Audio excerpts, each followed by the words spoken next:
Hello, welcome back to Mill City Roasters. Welcome to another episode of Roaster School. Woo! Once again, I'm here with Derek De La Paz. And Joe Morocco. And today we're going to help you figure out when your coffee is done. Wow. This is a big question, and it's Yeah. usually, I think for us, it's the question that we kind of start with. Yep. What do we want to taste in the cup? I think that's right. And we kind of shoot for, okay, the coffee is at this point, hopefully, going to taste the way we want it to. So let's end this roast right now. Right. What do you think about when it comes to doneness? Yeah, it's complex. I mean, there's so many variables when we talk about coffee doneness. You know, I mean, it has a lot of similarities to food and lots of food processes, but the complexity of a coffee is so much greater than a single ingredient in a dish. You know, you don't think about that, but I think a coffee is more akin to a dish, less akin to an ingredient. You know what I mean? And so when we think about doneness in coffee, we really need to think about sweetness, body, and acidity, how those are all playing off of each other. But then the same token, we need to think about what we paid for. You know, if we're gonna pay $8 for a beautiful green coffee that has all this terroir and origin, we probably wanna showcase that, you know what I mean? So that's probably gonna factor in a little bit, like what product we're using, things like that. But like you said, usually it's something I think we both start with we start at the end. We start at what we're looking for in the cup, what kind of qualities, and then that usually gives us a ballpark range for temperature to start to think about. I absolutely agree with that. And I kind of want to set up a couple of parameters. One thing is, we generally would never end a coffee roast prior to first crack. No, right. There may be a call for you to do that. I'm not going to sit here and say it's morally wrong for you to do that. No. But generally, if you don't wait until at least first crack, that coffee is going to be so hard, it's not going to grind well. It's just White coffee. Yeah, white coffee. It's going to taste, well, what are some flavors that you would expect? I'm gonna say, well, I'm gonna try and be nice about it. Grass, Okay. you know, crazy high acid, you know what I mean? Like really almost offensive quality caffeine, like a bitterness of caffeine that's beyond what most people experience, I should say. It's a different product. And that acid is kind of like chlorogenic acid. Very like chlorogenic, really dude. harsh green. Right. Ugh. It's almost like a huge, like triple shot of wheatgrass mixed with like, I don't even know, stomach bile plus, water. You know what I mean? So it's just wild. There's no body to it, no sweetness. It's very, very aggressive and volatile, Now, you hear a lot of descriptors coming from us here. That's because we have taken that leap and we have tasted coffee roasted this way. Yes. And one of the best ways that you can learn what under roasted coffee tastes like is actually to do it. So I do encourage you, at home or at your roastery, play with this so that you know, basically if you're gonna taste a hint of under roasted coffee in your good roast, it may go disguised if you haven't tasted a huge amount of it and really brought it to the forefront of the cup. Yeah, that's a great point. It's really hard to understand flavors in any capacity without experiencing them first. So if we're talking about unripeness or undoneness, unroastedness, it's really hard for the people at home to understand that if they haven't just actually tasted that extreme side of roasting. You know what I mean? So yeah, it's a great idea. Take some nice coffee, roast it really, really light, and try it out. See what it tastes like. Just be careful with your grinder, probably. That could be a little bit challenging with the grind. But yeah. Yeah, don't use a home grinder on this. Go to somebody that has a nice metal burr grinder. Right. And then on the flip side of that, you've gone through first crack.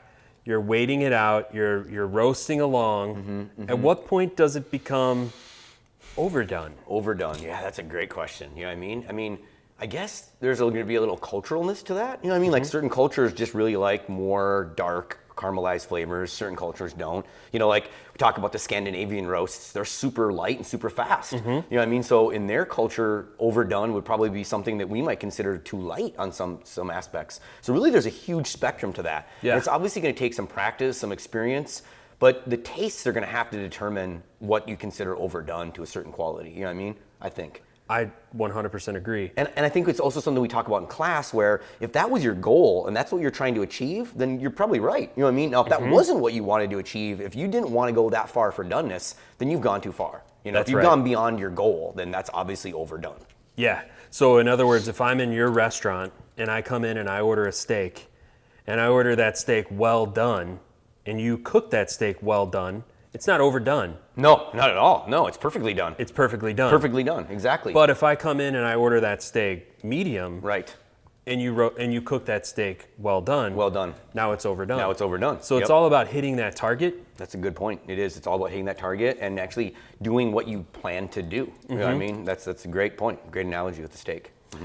And are there any aspects of a coffee that you would say categorically, like we talked about underdoneness, is there an aspect that would be categorically overdone in your? I mean, I guess when we start to get into like the acrid quality of like creosote and like char, then I think we've started to cross over a line. You know what I mean? When we've taken this beautiful agricultural product and now it's defined by the taste of carbon.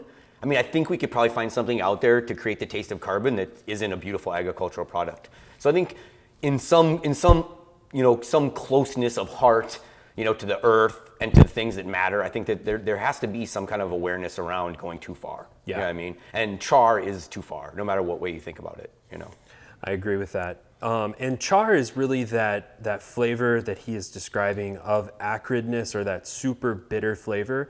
So for instance, if you're ever making caramel at home, take some raw sugar, throw it in a pan, start cooking it down, and the first thing that starts happening is it starts to melt and caramelize. Right. During that caramelization process, that sugar is not getting sweeter. No. It's really strange. We talk about caramel. Yeah. And I don't think I've really thought this through until you started using this as an example during the class. You know what I mean? Because you think of caramel, you think you're making something sweet. But really, we're making something bitter that through that, it's going to be balanced. Yep, so we're going for balance, you know what I mean? And so, we are bittering the sugar so that when we introduce fat, it'll create a balanced type ingredient or quality like that we would call caramel. So it's really kind of interesting to think about that, So that process of caramelization begins to break down the sweetness and adds complexity first. And then that complexity starts to go away and narrows back away from sweetness all the way to the point of extreme acrid bitterness. Yeah, it's so crazy. If you've ever overcooked caramel, and I recommend that you do this for fun. Now be careful because it could catch on fire. But if you ever overcook caramel, it will taste super bitter. And that'll give you kind of an insight into what maybe over roasted coffee would taste like as well. Yeah, definitely. And I'm kind of fascinated too by the change in viscosity. Like if you watch it, it's wacky. Like you said, at first it'll start to melt. Then you'll have this heavily viscous sugar, kind of melted sugar thing. And then as you start to caramelize it, it holds its viscosity. It stays pretty, it's liquid, but it's pretty viscous. But as you pass over that line into too dark caramelization, you'll actually see it turn like almost liquid. And so that's another kind of a sign when you're doing caramel that you've passed over that. So taking it all the way to a point to where it almost looks like black liquid, you let that cool and you taste it, that's gonna be severely bitter, very acrid, very charry. So that's a great experiment. I think maybe we should do that in another video someday. Yeah, maybe let's caramelize some sugar. That'd be cool. All right, I like it. I mean, we caramelize sugar and beans, but let's just caramelize some sugar. I think that we should definitely do that. But in that process, now, if you are trying to hit a target, and that target does include some of these like hints of acrid or hints of bitterness, sure, it's possible that you might go into second crack. Oh yeah, I think so. Can you describe what that experience is like a little bit? I mean, going into second, I feel like it's it's part of the nature of coffee roasting. Like we talk a little about extraction levels and extraction rates and proper extraction and home brewers and things like that. And I think bumping into second, I think it's still artisan. Like we can still show our craft. Showcase the terroir, showcase the quality of the green, and go into second. And I think that as we're approaching second, I think that having control of the roast is even more important than approaching first. We always talk about that. It's really important to have control over the roast as you approach first. But as you approach second, I think of second as being a greater bandwidth of variance that you can kind of stylize your cups. So how you approach it and having control to then dictate to the beans where you want to go with that roast, I think gives you a lot of wiggle room to create unique cups. So I think of approaching second as the beans beginning to get smooth, so we've passed through first, the beans are really starting to swell and get smooth. Yeah. And then as that happens, we're gonna notice the beans start to take on a kind of matte quality to them. Yep. Then they're gonna kind of start to get a little bit of shiny, and then they're gonna start to get oily, and we're gonna kind of see this process. And then eventually you could go all the way till they start on fire. And that exterior oil would actually, flashpoint and ignite. We're not gonna go that far, obviously, but we're going to start to see much more physical changes on the exterior of the bean as we we process closer to second and through second.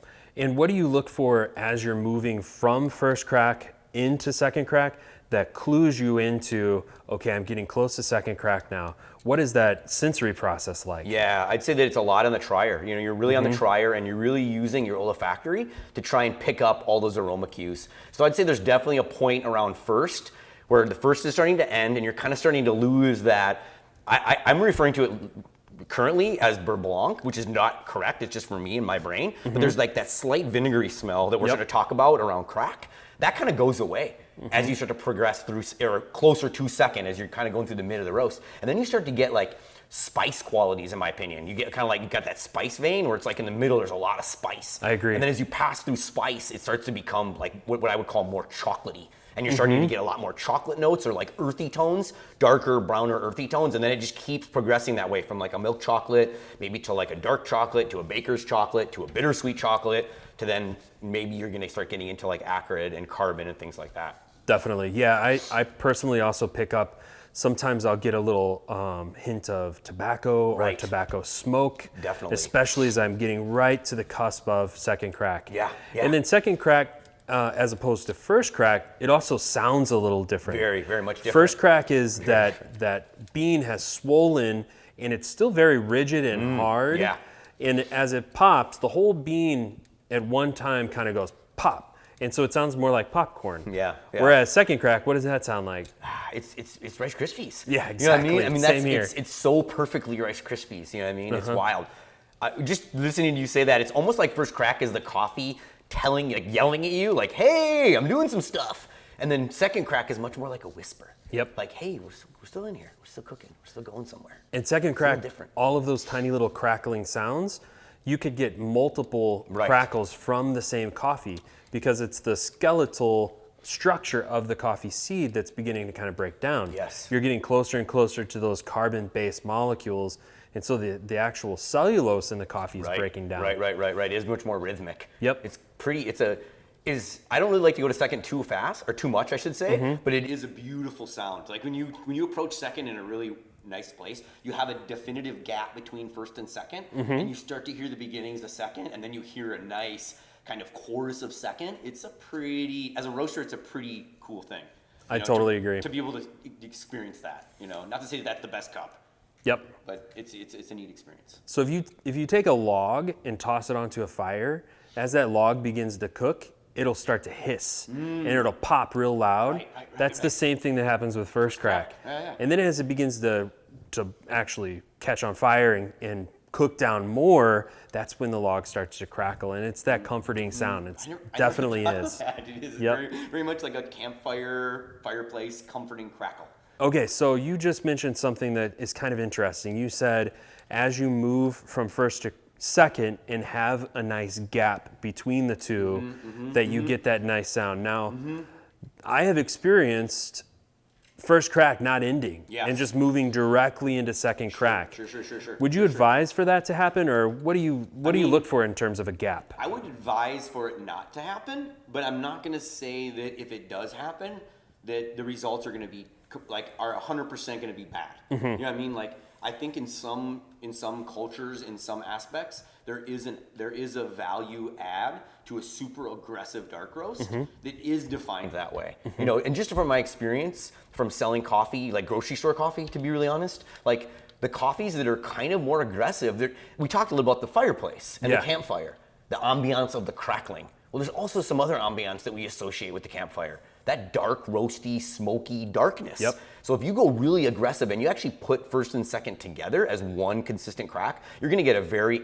acrid, aggressive dark roast that'll have a lot of the similarities to a campfire. It'll be very smoky, very aggressive roast. And that could, for some customers, be really appealing. It could be that the difference between them loving that coffee and going to a different roaster just by that ambiance and that aspect. So there could be a reason to do that, but generally when you push first into second, that coffee is moving so fast that you're gonna get a lot of negative roast qualities on the exterior of that bean, and you're still gonna have some underdeveloped qualities on the interior of that bean that would create an unbalanced cup. Can you explain some of the visual cues that you could see on the external part of the bean that might say, this went way too fast?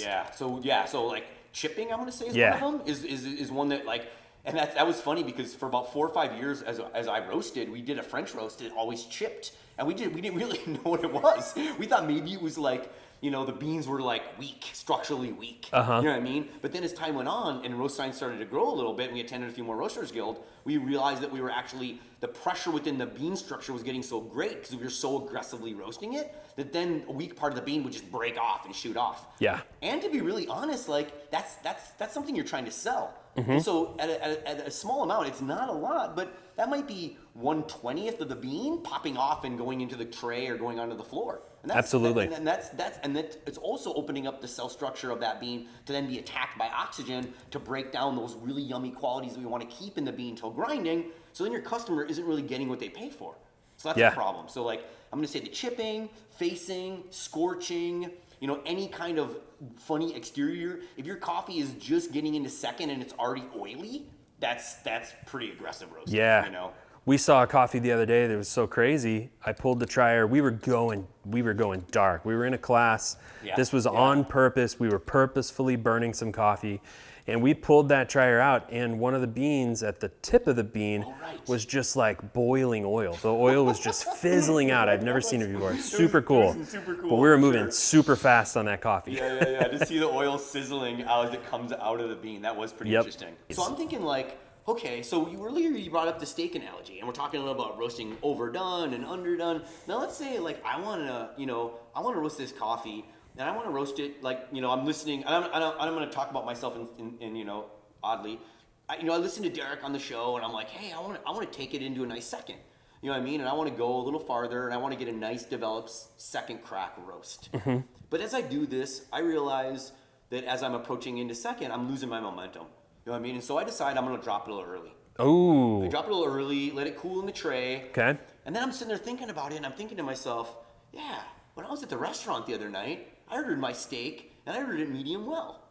When they delivered it to me, I was just a little bit sensitive. It was more medium rare, and I don't deal with that type of rareness that well. I know you're sensitive. Right, and so I asked the kitchen I was just like, hey, I ordered this medium well. Can you guys just take it back and put a little more heat on it? So they did. They brought it back, and it was a perfect medium well. I loved it. It was great. So now I'm sitting there looking at my coffee in my tray, and I'm thinking to myself, hey, why not just take it a little farther? Why not just add in a little more heat? Kind of like the way they did that at the restaurant last night with my steak. Can I do that? What do you think? Well, the word on the street is that you cannot do that. The word on the street is that you cannot take the coffee out of the roaster, cool it down, then put it back into the roaster, bring it back to temp, and continue to cook it.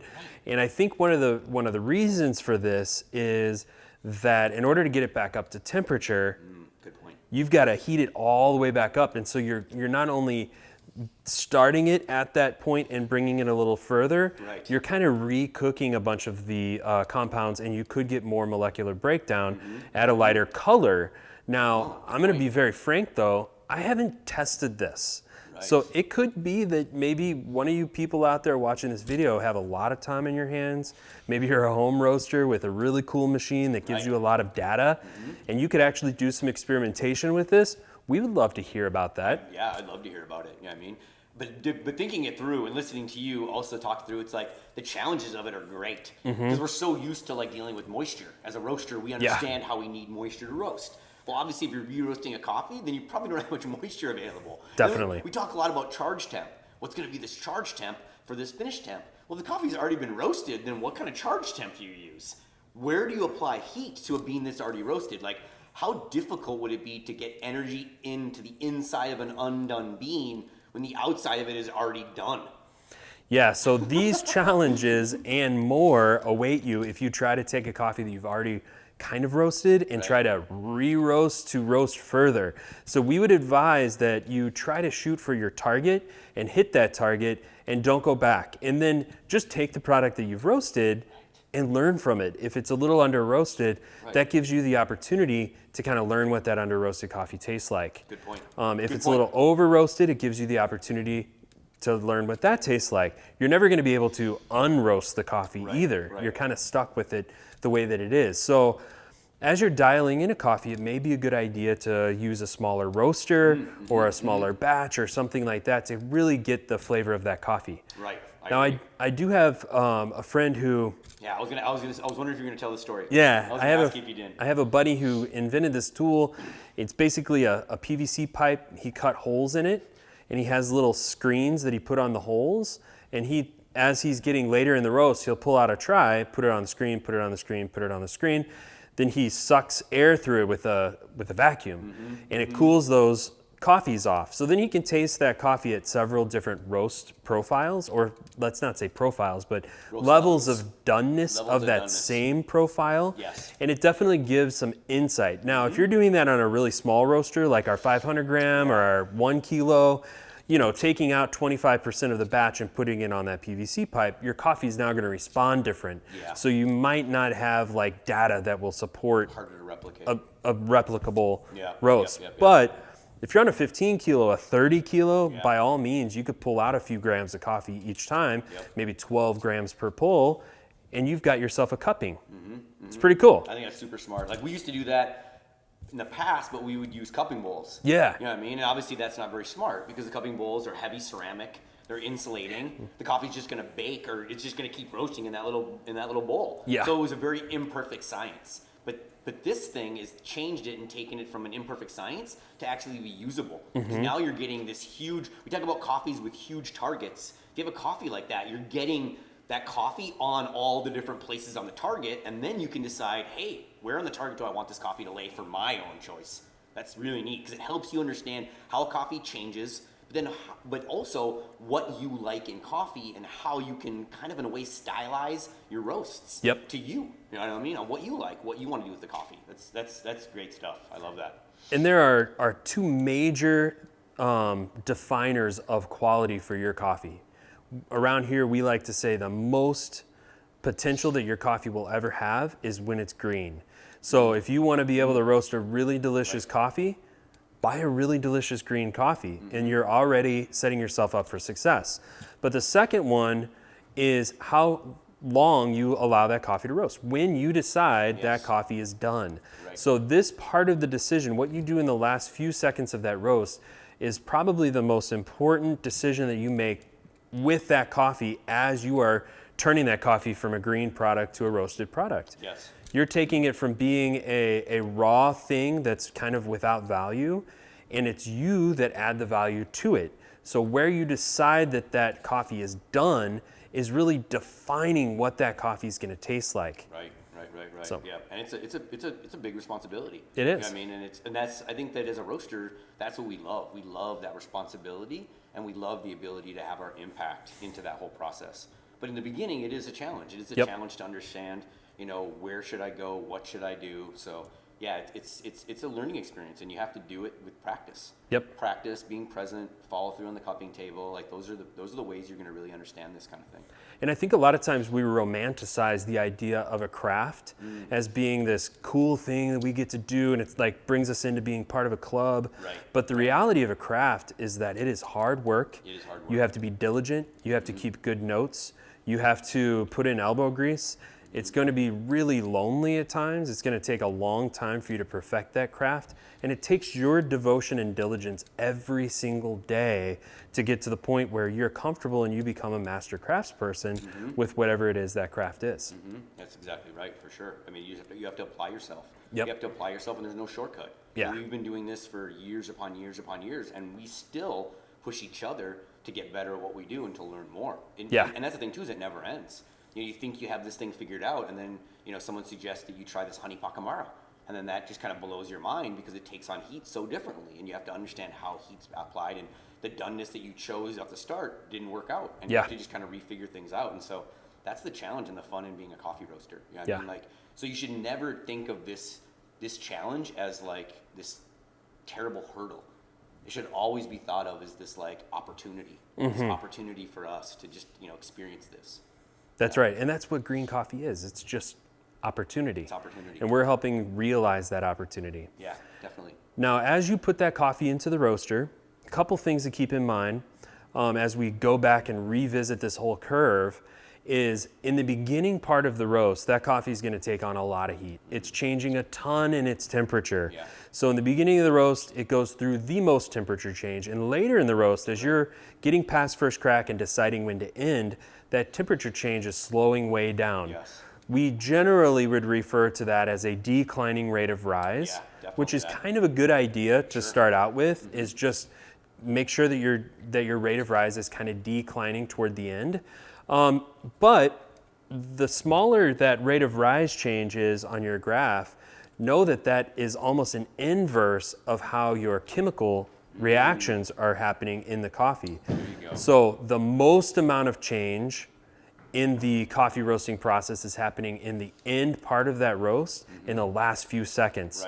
Right. That volatility is ramping up. It is. And so you have to be incredibly careful. And that's why Derek is saying that he probably wouldn't advise to move straight from first crack to second crack without a seam unless that's like really intentional. Slowing that process down if you are wanting to do a darker roast will allow you to have not only a darker roast that has more flavor to it overall, but also a darker roast that's easier to replicate. Yes. If you think about landing a plane, for instance, if you come in for that landing and you're moving fast, well, the chances of you hitting the runway accurately and everybody being safe are lessened. Yes. But if you come in nice and slow and gently, like ending the roast, then the likelihood of you repeating that and having your roast accurate and repeating it again is much higher. Yeah, you're right, for sure. Yep. Yeah, I think that having control as you start to approach second is key to developing the flavors you want. You know what I mean? And I think that's severely important. You know what I mean? We can't overemphasize how you want to control things. You know what I mean? For that reason. Definitely. I have one more question for you. Okay. And this is kind of, I want you to be super personal. Okay, got it. And I'm going to share the same thing. Okay, I'll do it. For you, if I was to hand you, let's just say, an Ethiopia Yirgacheffe and it's a washed coffee, what would you consider done? What would done taste like for you? Okay, this. I mean, I don't know if you threw me this one on purpose. You know what I mean? But like for me, done with a washed Ethiopian Yirgacheffe would be definitely like heavy notes of citrus. You know what I mean? I want lots of citrus in that coffee. You know what I mean? I want a kind of a tea-like body, so it's not going to be heavily bodied. You know what I mean? We're not going to really super develop that body. Tea-like body. Lots of citrus, maybe some bergamot, maybe even a little bit of black green tea quality going in there. And then I want the sweetness and the acidity to be very much in balance. An washed Ethio is going to have a pretty high amount of acid naturally. You know what I mean? So I really want to work to develop that sugar and that sweetness in that cup, probably by extending my Maillard phase a little bit, my mid phase, to really create balance in acidity and sweetness. So I want balance of acidity and sweetness. I'm going to go with a little thinner body, but I want flavors of bergamot, orange, things of that sort. You know what I mean? Probably not too long after first crack has started. No, I'm probably not going to go too long after first crack at all. I'm going to say probably a minute and a half to 2 minutes is probably going to be roughly for like a 9 to 11 minute roast would probably be roughly what I would go for. I absolutely agree with you on that roast profile. I would be light, bright, super citrusy, but still have that sweetness, not heavy bodied, that tea-like body. That to me sounds like a great roast. Yum. So I'm in. this is how we would figure out how a coffee is done. I hope that we've helped you figure out when your coffee is done. Right. And if you have any other questions, hit us up. Watch our other videos. We've got more coming out. And come to a class. We're here to help Definitely. you out. Yeah. We're doing consultation too, so please give us a call, set up a time to have us personally taste your coffee, roast your coffee, share with you our thoughts online, face to face. Yep. We're here for you. We're here 100%. And this is what we do with each other every day. Right. We ask each other questions and grow. Right. So don't be a stranger. Thanks sure. for watching. We'll see you next time. From Bye. Minneapolis. Thanks.